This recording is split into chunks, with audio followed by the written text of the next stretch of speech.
সংগ্রামী সাথী ও বন্ধুগণ, আজকের এই হোসেনপুর মাঠের আয়োজিত আজকের এই কটিয়াদীর এই বিশাল জনসভায় আমি আপনাদের সকলকে আশ্বস্ত করতে চাই, বাংলাদেশ খেলাফত মজলিস অতীতে জালিমের রক্তচক্ষুর সামনে মাথা নত করে নাই।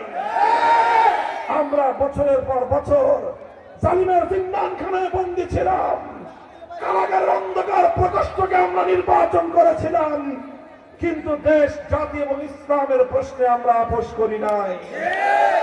আগামীতেও ইনশাআল্লাহ যে কোনো মূল্যে দেশ, জাতি এবং ইসলামের স্বার্থ আমরা রক্ষা করব। সংখ্যালঘু হিন্দু, বৌদ্ধ, খ্রিস্টান ভাইদেরকে আমরা প্রতিশ্রুতি দিতে চাই। অনেকে আপনাদেরকে ভয় দেখায়, এদেশে ইসলামপন্থীরা ক্ষমতায় আসলে সংখ্যালঘুদের অধিকার হারা হয়ে যাবে। আমি বলতে চাই এটা সবচেয়ে বড় ধোঁকাবাজি এবং প্রতারণার কথা।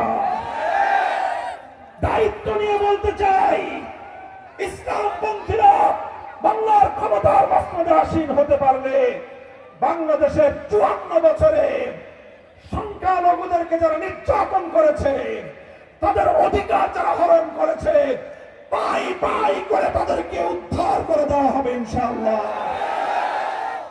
বাংলাদেশের অতীতের ইতিহাস সংখ্যালঘুদেরকে নিয়ে রাজনীতি করার ইতিহাস। একদল মানুষ রাতের অন্ধকারে হিন্দুদেরকে ছোবল মারত, তারাই আবার দিনের বেলায় ওঝা হয়ে থাকতে আসত। এগুলো ছিল সংখ্যালঘুদেরকে নিয়ে নাটক। এখন সেই নাটকের নায়িকারাও নাই, নাটকও নাই। সংখ্যালঘুরা এখন নিরাপদে আছে, শান্তিতে আছে। আমি সংখ্যালঘু ভাইদেরকে আমরা বলতে চাই, আমাদের দলের স্লোগান হলো ধর্ম, বর্ণ, ভিন্ন মত সবার জন্য খেলাফত।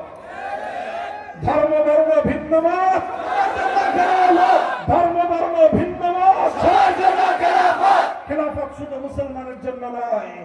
খেলাফত যেমন মুসলমানের জন্য, খেলাফত ঠিক তেমনি হিন্দু ভাইদের জন্য। খেলাফত যেমন মুসলমানদের জন্য, ঠিক একইভাবে খেলাফত বৌদ্ধ এবং খ্রিস্টান ভাইদের জন্য। খেলাফত পৃথিবীতে 1000 বছর পর্যন্ত গোটা বিশ্ববাসীকে শান্তির রাজত্ব উপহার দিয়েছে। তাই হে বাংলার মানুষ, আসো 1905 সাল থেকে আমরা যে চেষ্টা করে এসেছি, 1600 বছরের বঞ্চনার এবার আমরা প্রতিবিধান করব, বাংলার মাটিকে খেলাফতের দুর্ভেদ্য ঘাঁটিতে পরিণত করব ইনশাআল্লাহ। আখেরি পয়গাম আমার, যেই জুলাই বিপ্লব হয়েছে বৈষম্যের বিরুদ্ধে, কথা বলেন ঠিক কিনা? ইনসাফের কায়েম করার দাবিতে। হে আমার বাংলার মানুষ, আপনারা একটা কথা বিশ্বাস করুন, পরিপূর্ণ বৈষম্যহীন ইনসাফপূর্ণ সমাজ যদি গড়তে চান, আল কোরআনের সমাজ ছাড়া বিকল্প কোনো পথ নাই।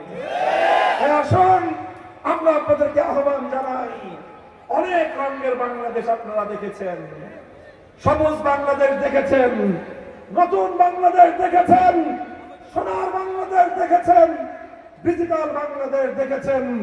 এবার আপনাদেরকে আহ্বান জানাই, একটিবারের জন্য সুযোগ দিন, এবারের বাংলাদেশ গড়ুন ইসলামের বাংলাদেশ।